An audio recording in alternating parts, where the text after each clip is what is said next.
Hello નમસ્કાર વિદ્યાર્થી મિત્રો, આપની આ યુટ્યુબ ચેનલ પર આપ સર્વનું હાર્દિક સ્વાગત છે। મિત્રો આજે આપણે વાત કરવાના છે ધોરણ 6 વિષય છે વિજ્ઞાન અને પ્રયોગ પોથીમાંથી પ્રયોગ નંબર 7નું આપણે સોલ્યુશન મેળવવાના છે।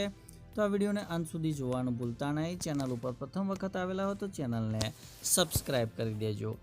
તો પ્રયોગ નંબર 7 જેનો હેતુ છે કે દોરીનો ઉપયોગ કરીને વાંકા ચૂકા લોખંડના તારની લંબાઈ માપવાની।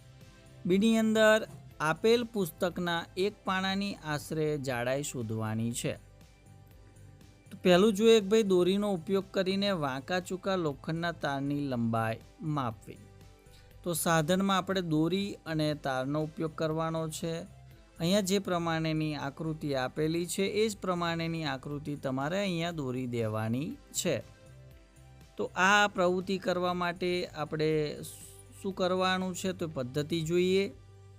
તો દોરીના એક છેડાને વાંકા ચૂકા લોખંડના તારના એક છેડા પર ગોઠવવાની। ત્યારબાદ દોરીને તારની લંબાઈ સાથે ગોઠવી તેને આગળ ખસેડતા રહેવાનું છે। ત્યારબાદ જ્યારે દોરી તારના બીજા છેડા આગળ આવે ત્યારે દોરીના તે ભાગ પર નિશાની કરવાની છે। પછી દોરીને સીધી રેખામાં ખેંચી મીટર પટ્ટી વડે દોરીના એક છેડાથી નિશાની કરેલા ભાગ સુધીની લંબાઈ માપવાની છે।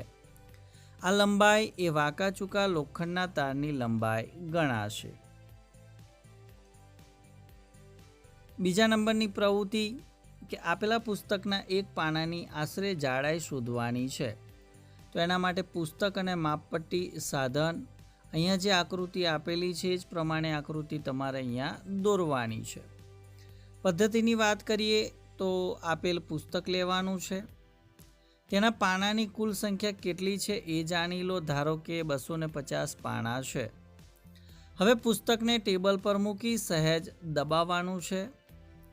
કંપાસ પેટીની માપપટ્ટી લઈ પુસ્તકની જાડાઈ ચોકસાઈથી માપો અને તેને નોંધી લો। ધારો કે 1.5 સેન્ટીમીટર છે।